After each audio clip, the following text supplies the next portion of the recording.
Give me a Ric Flair, son. Woo! All right. Sorry to all headphone users. Yeah, my bad. All right. Co-main event would go Kevin Holland versus Kyle Daukas. I believe we saw Kyle's brother Chris Daukas last week get a big KO, We slamming did. somebody's face and knocking their mouthpiece out, which is phenomenal. What But was we that got guy's name? Hold on. Shamil Abu Mekdov. Shamil? I've never seen somebody spit more when they were getting punched in the face. That dude had freaking slobber flying out of his mouth. Chris Daukas hit him so hard. Yeah, that was nasty. All right. Kevin Holland, the Trailblazers coming in.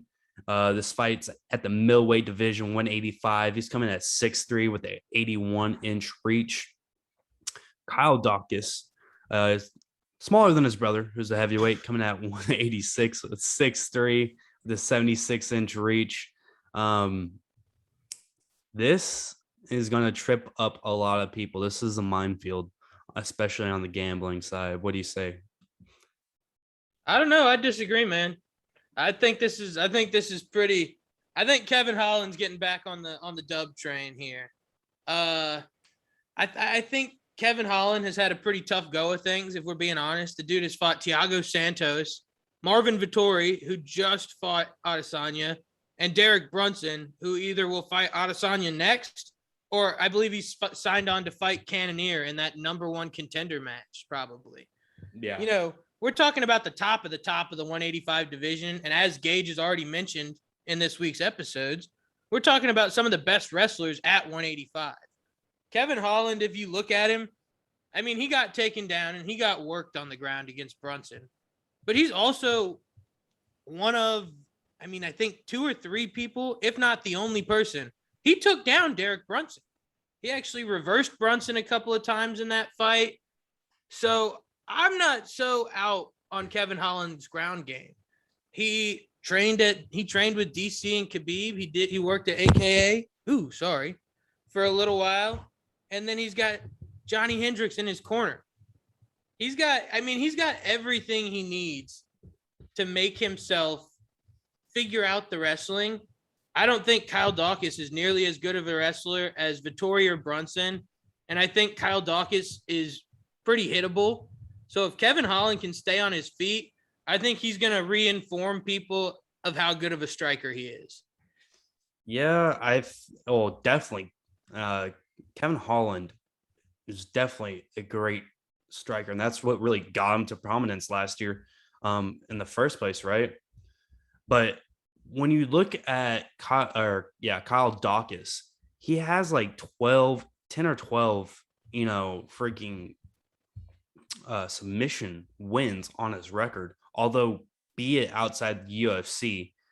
I think he has the chops to do on the ground, but the question is, can he get them there? He's already called his shot. He said, we know what Kevin Holland is, and we know he can't take down or can't stop a takedown.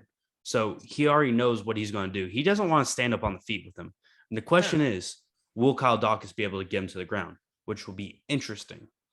I'm not too keen on the submission for Kyle Daukas. I absolutely do see a path to victory if he can get the takedowns.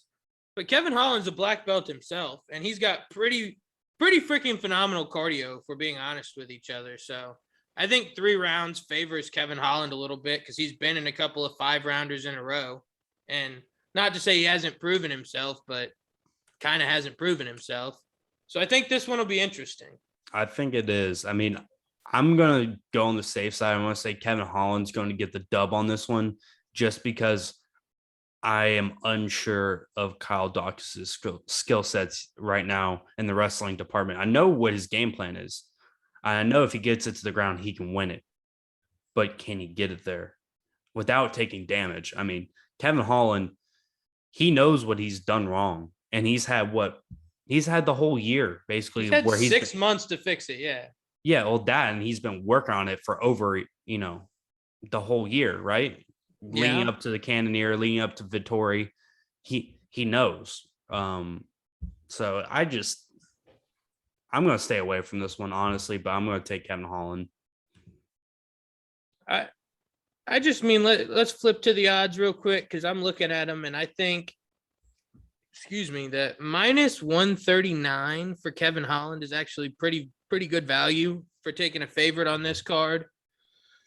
I don't know if I think that this fight is going to get finished per se. I'd like to say Holland by knockout, but kind of like Gage, I think this one is a little less predictable than some of the other ones. So I think I'm probably going to stay away from some of the props, but Holland by TKO at plus 250 if you're feeling a little more risky, feeling a little more frisky.